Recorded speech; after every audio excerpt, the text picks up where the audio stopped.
दोस्तों नमस्कार, सभी का स्वागत है विजय पथ पर। अभी कुछ समय पहले प्रेस क्लब में एक प्रेस की गई थी जिस पर जो हरिद्वार के समय डीएम है धीराज गर्ब्याल जी, उन पर कई गंभीर आरोप लगे। कहा गया है कि उन्होंने जिस समय तत्कालीन नैनीताल के डीएम थे, उन्होंने अपनी शक्तियों का गलत दुरुपयोग करके एक पहाड़ पूरा खरीद लिया था। कई ऐसे रिजॉर्ट पे परमिशन दे दी थी जो एक तिहाई जो अभी तक की परमिशन दी गई थी, एक तिहाई परमिशन 117 परमिशन दी गई थी। अनुसूचित जातियों की जो जमीन थी उस पर भी कुछ उन्होंने अनियमितताएं बरती गई। कैग की रिपोर्ट भी सामने पे आई। तो आज हमारे साथ सुरा सेवा दल के अध्यक्ष भी मौजूद है जिन्होंने इस पर प्रेस कॉन्फ्रेंस की और बताया कि किस प्रकार से जो एक साजिशन जो इस समय के हरिद्वार डीएम है साजिशन करके उनको फंसाया गया और क्या कुछ मामला है पूरा। और आज प्रेस कॉन्फ्रेंस क्योंकि सुरा सेवा दल के अध्यक्ष रमेश जोशी ने भी करी है, क्योंकि हरिद्वार डीएम कोई छोटा मोटा पद नहीं है। एक बड़े पद पर अगर इस प्रकार का इल्जाम लगता है तो कहीं ना कहीं उसकी सफाई या पता होना चाहिए कि पूरा मामला है क्या आखिर। जोशी जी, पहले तो बहुत स्वागत है आपका। जब हमने प्रेस कॉन्फ्रेंस देखी तो लगा कि हरिद्वार डीएम पे एक बड़ा भ्रष्टाचार का आरोप लगा है। अब बताया गया है कि उन्होंने बाहरी लोगों के साथ मिलकर एक पूरा पहाड़ खरीद लिया था और एक तरफ भू कानून की बात चल रही है, मूल निवास की बात चल रही है और डीएम साहब ने अपनी वाइफ के, क्योंकि नाम उनके पूरा पहाड़ था और कुछ लोगों के साथ मिलकर खरीद लिया। क्या कुछ कहना चाहेंगे आपकी इसी उसमें प्रेस कॉन्फ्रेंस में? सबसे पहले मैं विजय भाई आपका सादर धन्यवाद करता हूं, आपको प्रणाम करता हूं कि आप हमेशा सच को सच और झूठ को झूठ दिखाते हैं। और जब आपने पहाड़ की बात कर दी तो मैं आपको बता दूं कि उत्तराखंड में पहाड़ के पहाड़ नहीं बिकते हैं। कौन सा पहाड़ यहाँ बिक रहा है? टापू थोड़ी है जो बिक गई। उन्होंने कहीं एक जमीन खरीदी होगी और हस्बैंड और वाइफ दोनों ही 1 लाख के अफसर हैं और जो उन्होंने जमीन खरीदी तो वो जमीन उन्होंने ही तो अपनी वेबसाइट में दिखा रखी है। उन्होंने ही तो अपनी जमीन जो उन्होंने जहाँ जहाँ अपनी प्रॉपर्टियाँ खरीदी हैं वही तो अपनी आईटीआर में उन्होंने दाखिल कर रखा है। कोई उन्होंने ऐसी चीज़ जो छुपा दी हो, जो सरकार से छुपा दी हो, ऐसी कोई नई चीज़ लाते तो हम कहते कि वास्तव में जो है ये बहुत अच्छी चीज़ है। लेकिन उनकी ही चीज़ को कुछ अधिकारियों ने मिल के साजिशन उस खबर को चलवाया। उस अधिकारी की निश्चित तौर से जांच करवाई जाएगी। उसकी WhatsApp chat, WhatsApp call detail, उसकी तमाम लोकेशन चेक करवाई जाएंगी और ऐसे भ्रष्ट अधिकारियों को जो उत्तराखंड मूल के ईमानदार अधिकारियों को बदनाम करने की कोशिश कर रहे हैं उनके खिलाफ अभियोग पंजीकृत कर उन्हें जेल भेजने का कार्य करवाया जाए। सवाल ये नहीं था कि उन्होंने जमीन खरीदी, सवाल ये था कि जो जमीन उन्होंने खरीदी है कुछ पार्टनर के साथ मिलकर खरीदी है जो उत्तराखंड मूल के नहीं है, क्योंकि यहाँ मूल निवास की बात चल रही है। दूसरा आरोप ये लगाया जा रहा है कि जब उन्होंने जमीन खरीदी थी तो उसके तुरंत बाद एक माइनिंग फंड होता है जो डीएम साहब के पास होता है, उस पर 47 लाख की एक सड़क बनाई गई और तुरंत उसके बाद सर्किल रेट बढ़ा दिया गया, यानी कि अपने पद का दुरुपयोग किया गया। सवाल ये उठ रहे हैं जोशी जी। देखिए, मैं आपको बताऊं, जो उन्होंने कहा कि अपने पार्टनरों के साथ जमीन मिलकर खरीदी, क्या कोई पार्टनरशिप का कोई दस्तावेज है? कहीं भी कोई उनके साथ कोई फर्म, उन लोगों के साथ मिलकर बनाई हुई कोई फर्म की कोई कागज है? भाई, एक व्यक्ति ने जमीन खरीदी, उनके साथ 2-3 लोगों ने खरीदी और जो 2-3 लोगों ने खरीदी है वो उत्तराखंड मूल के हैं। जब मैं उस सोशल मीडिया पे जब वो उनके नाम ले रहे हैं तो कोई बिष्ट है और कोई गर्भयाल है और कोई जो है डोभाल है। नाम मैं बता देता हूँ आपको: सर्वप्रिय कंसल, सौरभ विनायक, विशाल विनायक, प्रशांत बिष्ट है। और प्रशांत बिष्ट के अलावा उसमें जो 2 नए और नाम थे, एक जो है गर्भयाल जी की वाइफ का दिया है और एक और जो तीसरा नाम है वो भी जो है, जो वो तीसरा नाम दे रहे हैं वो भी हमारे उत्तराखंड मूल के हैं। जो ये तीनों नाम दिए गए हैं उनके द्वारा 3 नाम खोले गए थे, वो तीनों लोगों के जो है वो जो है उत्तराखंड मूल के लोगों के हैं। और जो सड़क की आप बात कर रहे हैं कि वहाँ सड़क बनाई गई, तो मैं आपको स्पष्ट कर दूं, ऐसा कोई तथ्य, कोई कागज उनके पास नहीं है जिसमें कि जो है क्या नाम कहते हैं वो धीराज गर्ब्याल जी ने बनाई। ये देखिए, नहीं, वो माइनिंग फंड से बनाई गई। मैं वही बता रहा हूँ। उसमें उन्होंने ये भी तो कहा है कि किसी जनप्रतिनिधि ने नहीं लिखा, किसी ग्राम प्रधान ने नहीं कहा, कहीं कोई जिला पंचायत ने कहा। ये कहा ना 1/6/2021, उस फाइल में आप ये डॉक्यूमेंट देख लीजिएगा। और ये जो उस समय पर जो है, ये देखिए, जिलाधिकारी महोदय के नाम ग्राम पसौली में चौड़ों की धार में मुख्य गांव की ओर से सीसी मार्ग निर्माण के लिए गांव के कई अधिकारियों का, कई गांव के प्रधानों समेत ये क्षेत्र पंचायत रौसीला पसौली के लेटर पैड पर वहां पर गया हुआ था। और उस समय जो सड़क बनाई वो प्रभारी मंत्री उस समय अध्यक्ष होते थे, कई सारी सड़कें एक साथ पास हुई और उन सड़कों में एक सड़क वो भी थी। और जो आप कहते हैं खनन्यास 15 किलोमीटर का दायरा होता है, मैं कहता हूं इन लोगों से अच्छे से पढ़ लीजिए। केवल एक आदमी ने कागज मुहैया करा दिए, उसने आपको कुछ फंड डोनेट कर दिया और आपने उसके उस पर अपने आप को हीरो बनने के लिए दिखा दिया। ये देखिए मैं कागज दे रहा हूं आपको। माइनिंग फंड जो खनिज न्यास का होता है 15 किलोमीटर का दायरा होता है। अगर वो एक जो गांव है, अब मान लो गोला पार है, गोला पार तो गोला नदी के नाम से ना, गोला पार कहाँ है, गोला नदी कहाँ है, गोला पार में जो कुंवरपुर गांव है क्या वो गोला नदी के ऊपर है। तो इसी प्रकार से 7 किलोमीटर से 15 किलोमीटर की रेंज होती है और उस रेंज को चेक करवा लीजिए। और गांव की सड़क बनाई है, कोई अपने घर की सड़क नहीं बनाई है उन्होंने। लेकिन ये फंड वहां लगता है जहां पर खनन का एरिया नोटिफाइड होता है। उनका कहना ये, सुन लीजिए सवाल सुन लीजिए पहले, जहां पर खनन का एरिया नोटिफाइड होता है, जो प्रेस कॉन्फ्रेंस में सवाल रखा गया था उनका ये था कि वहां पर कोई भी खनन का एरिया नोटिफाइड नहीं था। मैंने क्या कहा भाई, जहां पर खनन क्षेत्र है उसके 15 किलोमीटर का रेंज है, मैं यही तो कह रहा हूं ना, 15 किलोमीटर के रेंज में। तो जहां वो गांव है वो खनन न्यास के 15 किलोमीटर की रेंज में आता है। और उन्होंने एक चीज ये भी तो कही थी कि उसमें कोई भी किसी ने भी वो सड़क का आवेदन नहीं किया, किसी ग्राम प्रधान कहा था ना, मैं आपको दिखा रहा हूं ना, ये कागज दिखा रहा हूं। वो तो ये कह रहे थे कि मैं सारे डॉक्यूमेंट्स उपलब्ध करा रहा हूं, उनसे पूछिए कहाँ है डॉक्यूमेंट। जिन पत्रकारों ने खबर चलाई उनसे मैं पूछूंगा, या जिन लोगों ने वो खबर उनको कागज मुहैया कराए, उसकी मैं कल हरिद्वार कप्तान साहब से मिलूंगा और मैं उन अधिकारियों की जांच करवाने की, उनकी सारी call detail, location, WhatsApp chat, उनकी जो तमाम अन्य सूत्रों से जो उनकी चैटिंग हुई है उसकी जांच करवाई जाएगी। और उन भ्रष्ट अधिकारियों को, जो ईमानदार अधिकारियों को बदनाम करने की साजिश रच रहे हैं, उनके खिलाफ अभियोग पंजीकृत करवाया जाएगा। उसके बाद ये भी बताया गया कि सर्कल रेट बढ़ गया था तुरंत उसका, और जो जिन्होंने जो 47 लाख की जो सड़क बनाई वो सह खातेदार थे उस जमीन में। मैंने आपसे कहा कि वो सह खातेदार थे। पहले तो उन्होंने ये कहा कि वो बाहरी लोगों को जमीन खरीदी, उनके मैं झूठ आपको बता रहा हूँ। उन्होंने कहा कि बाहरी लोगों के साथ मिलकर जमीन खरीदी। उन्होंने कहा किसी ग्राम प्रधान या किसी जनप्रतिनिधि ने कोई कभी उसमें आवाज नहीं उठाई। आवाज मैं आपको दिखा रहा हूँ, ये तो स्पष्ट कर दिया। ये हो गया, स्पष्ट हो उसके गया। अलावा अब उन्होंने जो खनन न्यास की फंडिंग की बात करी वो मैं क्लियर कर चुका हूँ, 15 किलोमीटर का रेंज वो भी होता है। क्लियर हो गया। उसके बाद तीसरी चीज वो ये कहते हैं कि जो है उन्होंने सह खातेदार के साथ मिलके। आप एक बात बताइए, एक व्यक्ति जमीन खरीद रहा है, अपनी जमीन का हिसाब दे रहा है, उनको तभी तो पता चला ना वो जमीन का हिसाब, उनकी वेबसाइट से देखा ना उन्होंने। तो आप मुझको बताइए कि उन्होंने छुपाया तो नहीं, उन्होंने कोई ऐसा गलत कृत्य तो नहीं करा। और एक सड़क जब ग्रामवासियों ने लगातार आंदोलन करेंगे, आवेदन करेंगे, तो जब 10, 15, 20 सड़कें एक साथ बनी हैं तो सड़क क्या जिलाधिकारी को नहीं बनवानी चाहिए थी? बताइए, नहीं बनवानी चाहिए थी? बनवानी चाहिए थी ना। उन्होंने बिल्कुल सही कार्य करा। ये तो साजिशन उन्हें शिकार किया जा रहा है ना, उन्हें टारगेट किया जा रहा है। कौन कर रहा है टारगेट? पूर्व के अधिकारी। मैं कह रहा हूं बहुत जल्दी, हफ्ते 10 दिन में उस अधिकारी की, अभी तक लोगों को कानून का पता नहीं है। मैं क्लियर कर दूं व्हाट्सएप चैट का, जब किसी की व्हाट्सएप चैट चेक होती है तो हो सकता है कि वो चैट डिलीट कर दे, लेकिन किस व्यक्ति से व्हाट्सएप हुई है वो व्हाट्सएप से नंबर खोजा जाएगा, उसके बाद उसकी लोकेशन निकाली जाएगी और लगातार जितनी बार संपर्क हुआ है वो संपर्क की कॉल डिटेल, उनकी लोकेशन, कब कब लोकेशन आई, कहां कहां ये लोग मिले, किस जगह से कागज आए, और ईमानदार अधिकारी के जो खिलाफ षड्यंत्र रचा गया है उसका पर्दाफाश किया। सर्कल रेट बढ़ा दिए गए थे तुरंत। अब सर्कल रेट पर आ जाइए। क्या सर्कल रेट केवल एक जमीन के बड़े होंगे? नियम अनुसार भाई जब उन्होंने जमीन खरीदी, सर्कल रेट तो कई सारी चीजों के बढ़ने चाहिए, सर्कल रेट बढ़ा दिए, तो सर्कल रेट बढ़ाना तो गवर्नमेंट के हित में है या गवर्नमेंट के खिलाफ है? भाई सर्कल रेट बढ़ा दिए तो गवर्नमेंट के तो जो रेवेन्यू स्टैंप है उसकी स्टैंप बढ़ेंगे ना। सर्कल रेट बढ़ाने और घटाने से तो सरकार को फायदा और नुकसान होता है। इनको बताइए क्या लाभ हुआ? भाई अगर भविष्य में कोई व्यक्ति खरीदेगा तो सरकार को स्टैंप ड्यूटी बढ़ा के देगा ना। तो सर्कल रेट बढ़ाना हमारी जनता के हित में या जनता के खिलाफ है? आप बताइए। जनता के हित में है, लेकिन इनडायरेक्टली फायदा तो उन लोगों को भी पहुंच रहा है। उन्होंने फायदा क्या लेना है? आप जिस पहले जिसको उन्होंने जमीन को पहाड़ बता दिया, हल्द्वानी में कहाँ पहाड़ है? और परसौली में, चलिए उनकी बात को हम सच भी थोड़ी देर के लिए मान लेते हैं, तो अगर उन्होंने सर्कल रेट बढ़ाए, कितना बढ़ाया होगा? आप एक बात बताइए, दोनों हस्बैंड वाइफ एक क्लास अफसर, और सबसे बड़ी चीज जो जितना इन्होंने कर दिया, भाई कितने रुपए नाली वहां होगी? 50,000 रुपए नाली, 1 लाख रुपए नाली, 1.5 लाख रुपए नाली, उससे ज्यादा तो नहीं होगी।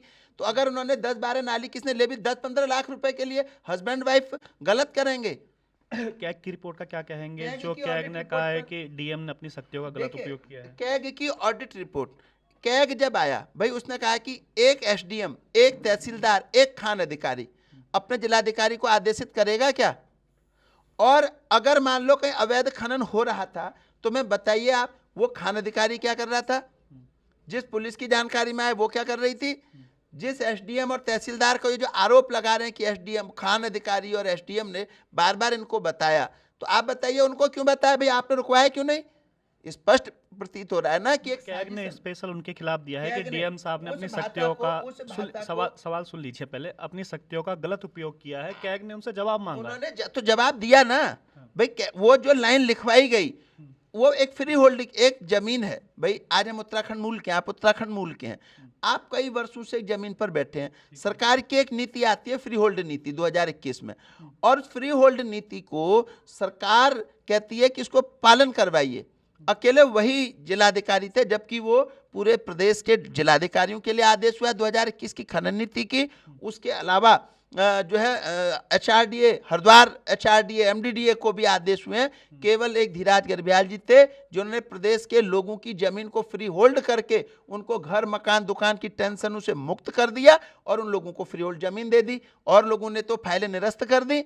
और हरिद्वार में देखिए या तमाम देहरादून में देखिए या अन्य जगह उन्होंने प्रदेश को न्याय दिया ना भी, सरकार की नीति का पालन करवाना गलत है या सही है? लेकिन सवाल ये उठ रहे हैं कि जैसे ही वो हरिद्वार माफ कीजिएगा नैनीताल डीएम जिस समय बने, तुरंत एक हफ्ते के अंदर उन्होंने कई फाइलें ऐसी पास कर दी। जो फाइलें- टोटल जो 354 परमिशन देनी थी 117 खुद अकेले उन्होंने दी हुई, यानी कि एक तिहाई परमिशन। गलत क्या करा उन्होंने? क्या कोई ऐसा काम करा है जो सरकार के खिलाफ हो? क्या कोई ऐसा काम करा है जो जनता के अहित में हो?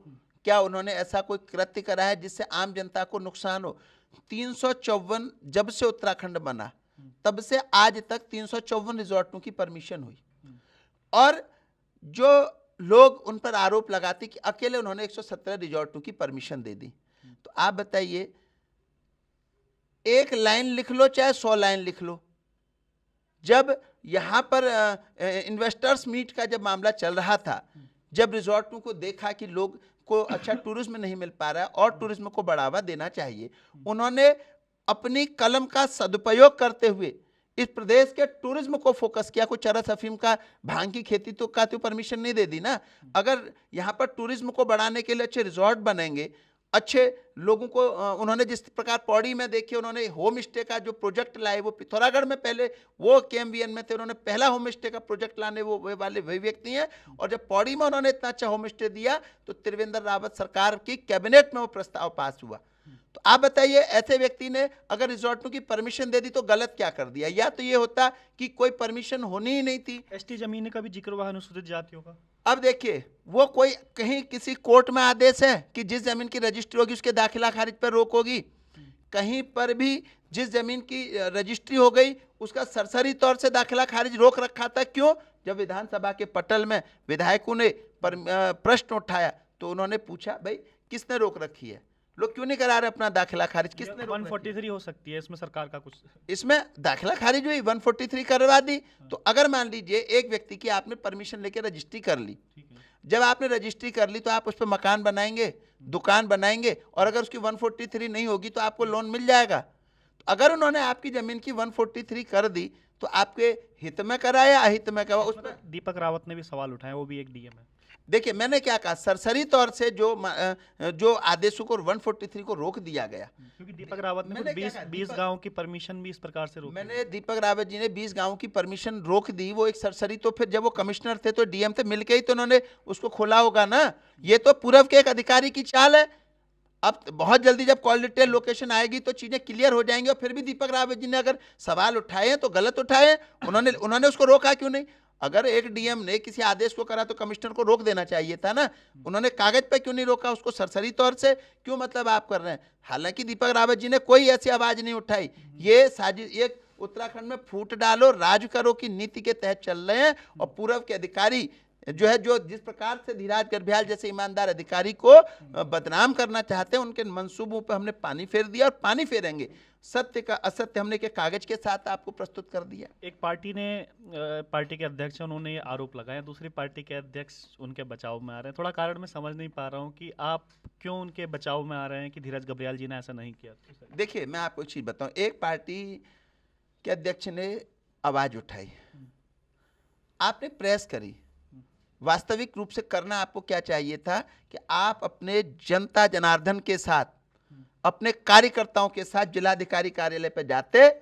जिस प्रकार से सुराज सेवा दल करता है, अगर कहीं गलत पाया जाता है तो सीधे उसी अधिकारी से पूछते हैं और उसके खिलाफ कार्रवाई करते हैं। तो आप जाते ना जिलाधिकारी महोदय के जो है कैंप कार्यालय पर, उनके आवास पर, उनके कलेक्ट्रेट भवन पर आप जाते, अपने समर्थकों के साथ जाते, धरना देते, फिर आप जवाब मांगते। आपने प्रेस करी ना, बदनाम करने के लिए प्रेस करी ना, क्योंकि आप मेरे पीछे कई वर्षों से अगर मैंने कार्य करा है सुराज को, तो मैं धीराज गर्ब्याल साहब का, मैं अक्षय कौंडे साहब का जो बागेश्वर एसपी हैं, मैं के वीके साहब का, और मैं राजेश भट्ट साहब का, मैं जो है सदानंद दाते साहब का, मैं ईमानदार लोगों के उदाहरण देता हूं। उनमें से धीराज गर्ब्याल साहब एक हैं जो होम स्टे के प्रोजेक्ट को उत्तराखंड में पहले लाए, जिन्होंने होम स्टे को इस प्रकार से होम स्टे चलना चाहिए लोगों को जागरूक किया, और आज पौड़ी के अंदर पलायन की दर कम होने का कहीं ना कहीं उस होम स्टे का एक वो रहेगा, लोगों को रोजगार मिला। उसके बाद में उन्होंने मंडवा, झिंगोड़ा, माल्टा, सेब के बागानों को बनाने का हॉर्टिकल्चर पर जो वर्क करा, उसको विश्व के पटल पर जो है ला करके रख दिया। आज मंडुआ जो है उसकी बर्फी बन रही है मंडुए के आटे की, जो कैंसर रोग में बड़ा मरीजों को दी जाती है और विदेशों में जा रही है। माल्टे से जो तमाम चीज़ें जो स्टॉक किस प्रकार से किया जाए, उसके रेट किसानों को मिले। रुद्रपुर में जब वो मंडी के जो है अध्यक्ष थे, उस समय जो उन्होंने कार्य करा, मैं उनके उदाहरण देता था। और आज जब मैंने देखा कि एक जो है अध्यक्ष ने इस प्रकार से सवाल उनको भ्रष्टाचार में घेरा है, तो मैंने उसकी पूरी जांच पड़ताल करी। उसमें निश्चित तौर से जो व्यक्ति ने उनको कागज मुहैया कराए, जो है जिन लोगों ने, अधिकारियों ने उनको फंसाने की कोशिश करी, सरकार माननीय मुख्यमंत्री जी की नज़र में उनका कद छोटा करने की कोशिश करी, वो निश्चित तौर से के कागजों के साथ, तथ्यों के साथ मैंने प्रस्तुत किया है। और अब बहुत जल्द देखिए उन अधिकारियों के खिलाफ मुकदमा भी पंजीकृत होगा, उन लोगों के खिलाफ भी मुकदमा पंजीकृत होगा। और किसी व्यक्ति को अगर कुछ कहना है तो सुराज की तरह से उसके दरवाजे पर जाकर के कहिए ना, उससे जवाब लीजिए ना। आप केवल अब प्रेस कर ली, उसके बाद क्या किया, उसके बाद क्या करेंगे? आपने केवल एक बदनाम करने का, एक छलावा करने का। गर्ब्याल जी ने स्पष्टीकरण क्यों नहीं दिया इस पूरे मामले में? गर्ब्याल जी क्यों स्पष्टीकरण देंगे? एक ईमानदार व्यक्तित्व को जरूरत क्या, उन्हें क्या फर्क पड़ रहा है भाई? वो तो हमारे उत्तराखंड मूल के, इसलिए हमें दर्द है, हमारे उत्तराखंड मूल के हैं। और मैं हमेशा से बात कहता आया हूं कि उत्तराखंड मूल के आईएएसओं को तवज्जो दी जाए, यहाँ के पीसीएसओं को तवज्जो दी जाए, यहाँ के अधिकारियों को तवज्जो दी जाए। और मैं हर कार्यक्रम में कहता हूं। और आज केवल उत्तराखंड में 2 जनपदों के डीएम, चंपावत डीएम और हरिद्वार डीएम, केवल 2 उत्तराखंड मूल के हैं। क्या बाकी कोई डीएम यहाँ बनने के लायक नहीं है? कोई उत्तराखंड मूल के नहीं है? जिसके लिए मुझे दर्द होता है, दर्द हो रहा है, तो मैंने आज देखा, तो मैंने उनकी सारी चीज़ों को। आपको लगता है कि उत्तराखंड में अधिकारियों के बीच भी कुछ लॉबी काम कर रही है कि ये हमारी पूर्व की लॉबी है, ये हमारी बिहार की लॉबी है, ये हमारी पहाड़ की लॉबी है, इस प्रकार की लॉबी भी हावी है? हाँ बिल्कुल, देखिए उत्तराखंड का तो कोई लॉबी का नहीं होता। उत्तराखंड तो अपने कार्यों को करता है। उत्तराखंड के आप देखिए जो हमारे देश के यशस्वी प्रधानमंत्री जी हैं, उनके साथ भी अजीत डोभाल जी। हमारे उत्तराखंड में देखिए कई सारे जो यहाँ से नेता निकले, वो जो है देश के प्रधानमंत्री के कद तक गए। आप पंडित गोविंद बल्लभ पंत को देख लीजिए, आप हेमवती नंदन बहुगुणा जी को देख लीजिए, आप एनडी तिवारी जी को देख लीजिए, और आज आप योगी आदित्यनाथ जी को देख लीजिए। हमारे यहाँ कोई लॉबी नहीं होती, हमारे यहाँ कार्य होता है, कार्यशैली होती है। लेकिन जिस प्रकार से आज पूरा वालों ने एक लॉबी बना दी है, जिस प्रकार से तमाम इन्होंने अपने संगम ग्रुप वगैरह इस तरीके से बना रखे हैं, जिस प्रकार से तमाम ये लोग यहाँ के पैसे का लूट कर अपने तमाम प्रदेशों में ले जा रहे हैं, जिस प्रकार से लोग अपने अपने कोठी महल बना रहे हैं, और जिस प्रकार से ये लोग होली दिवाली पर जब ये लोग सोने के सिक्के, सोने की चैन और तमाम इस प्रकार की चीज़ों को ले जाके दिल्ली अपनी फैक्ट्रियों में रखते हैं, अपने भाइयों की फैक्ट्री में रखते हैं, जिस प्रकार से भाई भतीजावाद को बढ़ावा दे रहे हैं ऐसे नजर में। हाँ बिल्कुल, बहुत सारे, मैं कह तो रहा हूँ। अब ये देखेंगे अधिकारी के कितने लोग जेल जाएंगे। मैंने देखिए, मैं लगातार बिजली विभाग पे मैंने देखा, मैं तो स्पष्ट, मैं कागज नहीं दिखाता, मैं कागज दिखाता हूँ, उसी अधिकारी से पूछता हूँ और उसी अधिकारी को हटाने का कार्य करता हूँ। सुराज ने जब जब आवाज उठा दी तो उसकी मानसिकता रही भ्रष्टाचार मुक्त प्रदेश की स्थापना करना। उस लक्ष्य की ओर चलते हैं और उत्तराखंड को विकास की ओर ले जाना, उसकी तरफ चल रहे हैं। उत्तराखंड को क्षेत्रीय संगठन के तौर पर निश्चित तौर से एक दिन इस देश में इतिहास लिखने का कार्य करेगा सुराज। चलिए, बहुत बहुत धन्यवाद जोशी जी। और काफ़ी स्पष्टीकरण भी जोशी जी ने दिया है, क्योंकि हरिद्वार जो डीएम है उन पर ये भ्रष्टाचार के आरोप लगे। अगर भ्रष्टाचार के आरोप सही हैं तो कम से कम उसकी जांच होनी चाहिए, अगर नहीं है तो उन लोगों पर भी जांच होनी चाहिए कि कौन ऐसा षड्यंत्र बनाकर उत्तराखंड के जो यहाँ के मूल निवासी हैं उस डीएम को इस प्रकार से बदनाम करने की कोशिश कर रहे हैं। ये भी पर्दाफाश इसमें होना चाहिए। बहुत बहुत धन्यवाद, बने रहिएगा विजय पथ न्यूज़ पर।